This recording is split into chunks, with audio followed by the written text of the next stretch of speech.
นมัสการพระอาจารย์ใหญ่ประธานศูนย์กลางองค์การพุทธศาสนาสัมพันธ์ลาวพระมหาเถรานุเถระที่เคารพและนับถืออย่างสูงเจริญพรท่านการนำพรรครัฐที่มีเกียรติที่นับถือและฮักแพงพุทธศาสนิกชนบรรดาเผ่าอยู่ทางภายในและต่างประเทศที่นับถือและฮักแพงวันนี้เฮาท่านทั้งหลายได้พร้อมเพรียงกันมาร่วมชุมนุมอยู่ในสถานที่นี้เพื่อเป็นการไว้อาลัยส่งสการหรือทำบุญศาปนกิจศพพระอาจารย์ใหญ่คำตันวรราชที่ปรึกษาองค์การพุทธศาสนาสัมพันธ์ลาวซึ่งได้ละสังขารไปครบรอบ33 มื้อกับมื้อนี้ก็ถือโอกาสราธนานิมนต์พระเดชพระคุณพระอาจารย์บุญมาสิมมาพรหมรองประธานศูนย์กลางองค์การพุทธศาสนาสัมพันธ์ลาวหัวหน้ากรรมาธิการปกครองสงฆ์ประธานจัดงานศาปนกิจศพในครั้งนี้ได้ขึ้นมาอ่านชีวประวัติย่อของญาท่านใหญ่คำตันวรราชเป็นอันดับต่อไปขอข้าพระราธนานิมนต์ด้วยความเคารพอย่างสูงขอหน่อยขอน้อมนมัสการแนะทานในประธานองค์การพุทธศาสนาสัมพันธ์มีเคารพตลอดทั้งพระเทรานุเทระพร้อมทั้งคณะสงฆ์ที่มาจากราชอาณาจักรไทยก็เจริญพรทานผู้นำภาครัฐที่มีเกียรติที่นับถือในหาแป้งศาสนิกชนบรรดาเขาอยู่ภายในและต่างประเทศที่นับถือท่านอาจารย์ใหญ่คำตันวรราชอดีตที่ปรึกษาสงฆ์ศูนย์กลางอปสและเจ้าธิการวัดจันทปรานเมืองศรีสัตนานครหลวงเวียงจันทร์ที่ได้ละสังขารจากพวกเข้าไปสู่ปาราโลกที่บ่มีวันกลับคืนมาในวันที่14 มิถุนายน 2015ร่วมอายุไล่96 ปีและ76 พรรษาหน้าทานในคำตันวรราชเกิดเมื่อวันจันทร์ขึ้น8 ค่ำเดือน 7 ปีละกาพ.ศ. 2451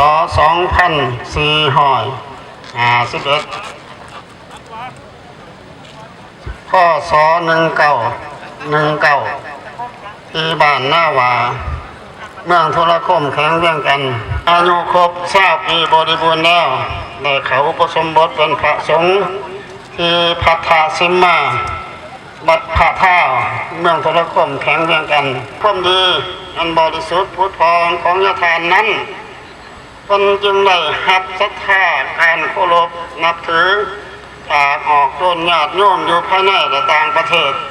และได้รับการย่อสรรเสริญจากการจัดตั้งพรรครัฐพระสงฆ์สามเณรของคนญาติโยมภายในและต่างประเทศด้วยอุปการต่างๆพระพุทธองค์ได้ตรัสว่าสัพเพสังขาราอนิจจา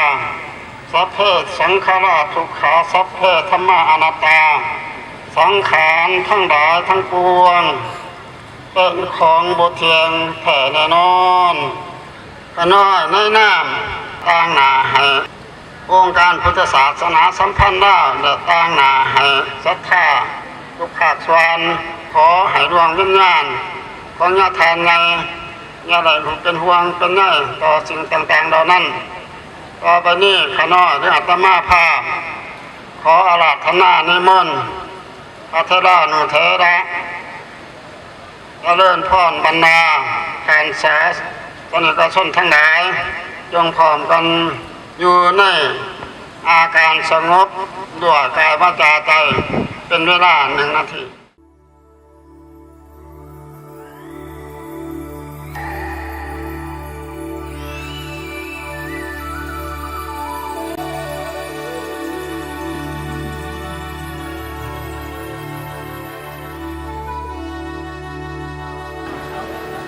สาธุสาธุสาธุอา อนุโมทามิสาธุ เพื่ออุทิศส่งดวงวิญญาณของญาติทานในจงไปสถิตอยู่ในสุคติภพก็ขอให้พระองค์ได้พบพระนิพพานอันที่ทานปรารถนาข้าวมหานี้แต่ขอยุติการอ่านสุประวัติของญาติทานในก็หน่อยแนะนำแต่งหน้าให้ครูบาอาจารย์ในออกตนญาติโยมขอแสดงมุทิตาจิตต่อการจัดตั้งทุกภาคส่วนต้องมีความบุตรีจำเริญหงส์ตลอดกาลด้วยเถิด ต่อไปนี้ทางคณะรับผิดชอบขอถือเป็นเกียรติเจริญพรท่านแก่นตากองบุญมีรองประธานศูนย์กลางแนวราวสร้างชาติประธานจัดงานสถาปนกิจศพฝ่ายคฤหัสถ์ได้ขึ้นมากล่าวสดุดีเป็นอันดับต่อไปขอเจริญพร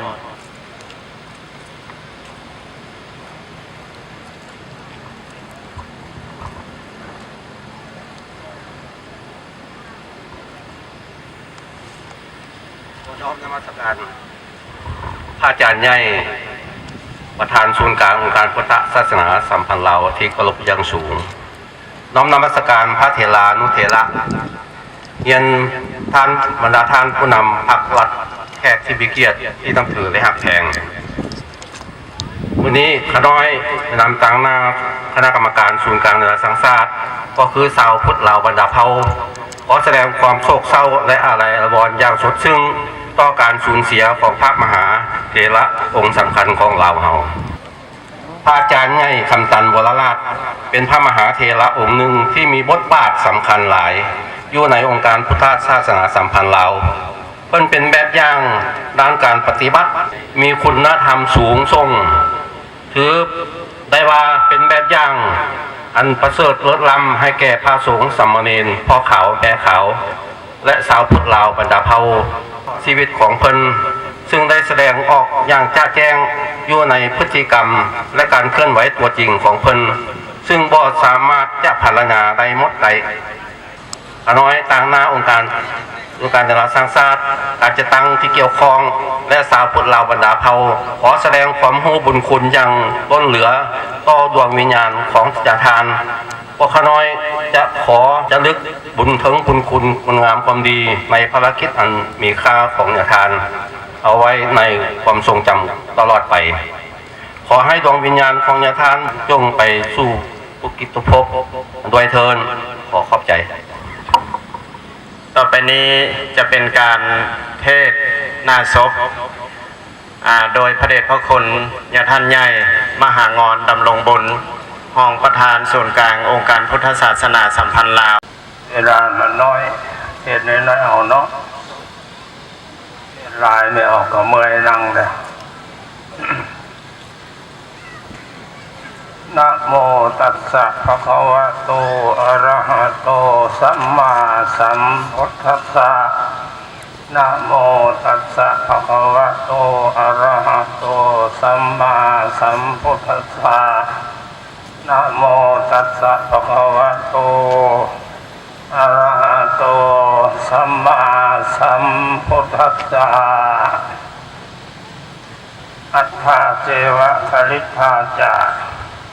อัตเตมัจจุปรณญาณาอิโตปรังสักจังธัมโมโสตัพโพติก่อนอื่นขน้อยขอแสดงความเคารพคารวะพระเดชพระคุณประธานองค์การพุทธศาสนาสัมพันธ์ศูนย์กลางที่เคารพอย่างสูงและคารวะนับถือบรรดาพระสงฆ์องค์เจ้าพระเถรานุเถระทุกมาทุกองค์ที่ได้มาร่วมในงานครั้งนี้พิเศษเฉพาะที่เป็นเกียรติเจริญพรของตนญาติโยมอยู่ในการจัดตั้งฝักหลักหรือการจัดตั้งอื่นๆตลอดถึงของตนญาติโยมตัวไปที่ได้มาร่วมงานกันในมื้อนี้ เมื่อนี้พวกเฮาทั้งหลายได้แม่นประลบระลึกคิดถึงบุญคุณของผู้มีบุญมีพระครูกับผู้มีพระคุณคือยันทานท่านตันวรราชที่เป็นพระมหาเถระองค์สำคัญองค์หนึ่งที่ได้ถึงแก่มรณภาพไปในปีนี้ปีพ.ศ. 2558นี่ปรากฏว่าอยู่ในนครหลวงเวียงจันทร์เฮานี่ได้มีพระมหาเถระถึงแก่มรณภาพไป3-4 องค์แล้วบอกแต่ก็ยังที่มีหลายองค์ที่พากันตายนะเพราะว่าแต่ท่านคำตันเด้อความตายนี่เป็นของเพียงแต่แน่นอนเพราะว่าเขาเพราะว่าแกเพราะว่าหน่อยเพราะว่าหนุ่มต่างแต่ว่าตายยังหน่อยยังหนุ่มก็ตายเขาตายแก่คือดังพุทธปัจฉิที่อาตมาได้ยกขึ้นในเบื้องต้นว่าอัฏฐาเจวะทาริธาจาสัพเพมัจจุปรัญญานาทั้งคนมีทั้งคนยากทั้งคนจนล้วนแต่ปราศัยต่อพญามัจจุราชด้วยกันทั้งนั้นหมายความว่าผู้ที่เกิดมาอยู่ในโลกอันนี้เพราะว่าแต่มนุษย์มาหน้าแต่สัตว์เดรัจฉานตลอดต้นไม้ภูเขาเราป่ากระตุกอยู่ในคดของไตรลักษณ์คือความหมอหมันบ่เที่ยงตายแล้วก็มันคุณค่าและคนเขามาน้ำกันจนว่าเป็นผีเขาเป็นเนี่ยผีผู้นั้นผีผู้นี้ผีตานั่นผีนั่นนี่แสดงว่าคนตายเนี่ยหมดค่าความเป็นคนกับบ่มีแล้วเราขึ้นมาสู่สถานที่พิธีเพื่อจะได้กล่าวขอบอกขอบใจมายังพระเทรานุเถระการนำภักลัดพุทธศาสนิกชนลาวบรรดาเผ่าที่มาร่วมบุญศาปนกิจศพในมื้อนี้เป็นดับต่อไปขณะนี้พระเดชพระคุณญาท่านก็ได้ขึ้นมาถึงสถานที่พิธีแล้วขออาราธนานิมนต์เขาหน่อยน้อมนมัสการพระเถรานุเถระที่เคารพอย่างสูงเจริญพรการนำผักรัดและศาสนิกชนบรรดาเผ่าที่นับถือและหักแพงทั้งหลายข้าพเจ้าในนามตั้งหนาคณะพิจารณางานชาปนกิจศพการจัดตั้งทุกภาคส่วนที่เกี่ยวข้อง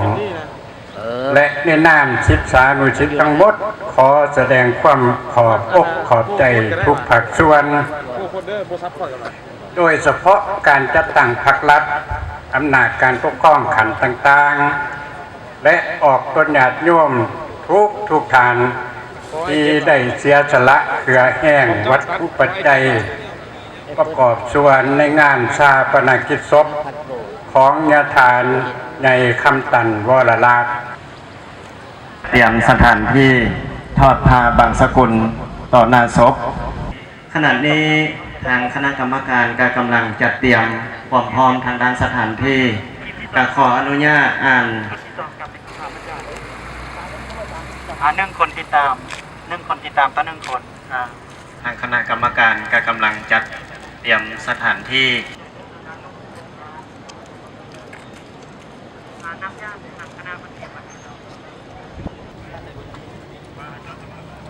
เอาสิ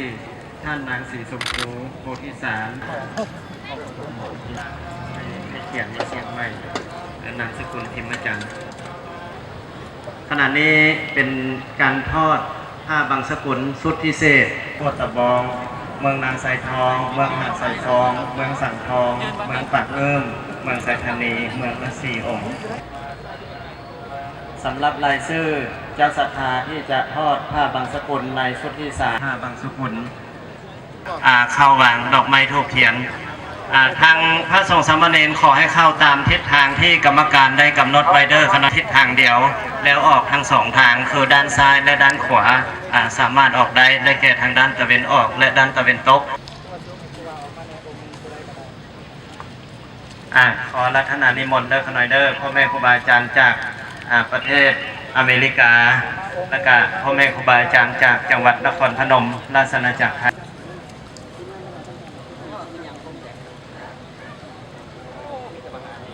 ขอให้คณะกรรมการได้คอยดูแลและให้คำแนะนำแก่สายทานศรัทธาญาติโยมที่มาร่วมบุญศาปนกิจศพของญาติท่านเลี้ยวทั้งสองฝากเด้อครับเด้อเมื่อเข้าไปแล้วให้เลี้ยวทั้งสองฝากเพราะว่าปรับปรุงพิธีอีกหน่อยนึงนั่นก็คือว่าขณะนี้โดยที่ว่าพิธีทำการได้สำเร็จลงแล้วตัวจะไม่ไปดำเนินการญาติโยมมวลชนทั้งหลายตลอดจนถึงสิ่งที่ของประเทศของประเทศไทยเราได้มาลงนามสัญญาบางดอกไม้เรียนจนถึงทรงดวงจิตวิญญาณของพระบรมท่านในทางการละลาย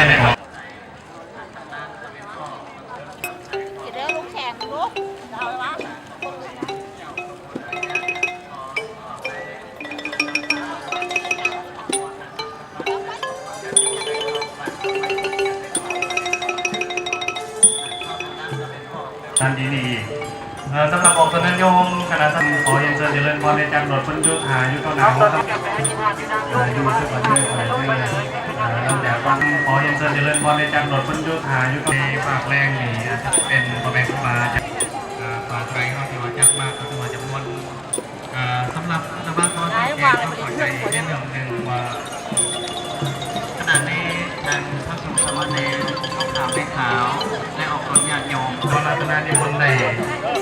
ยูสักคนเดินหน่อยเด้อ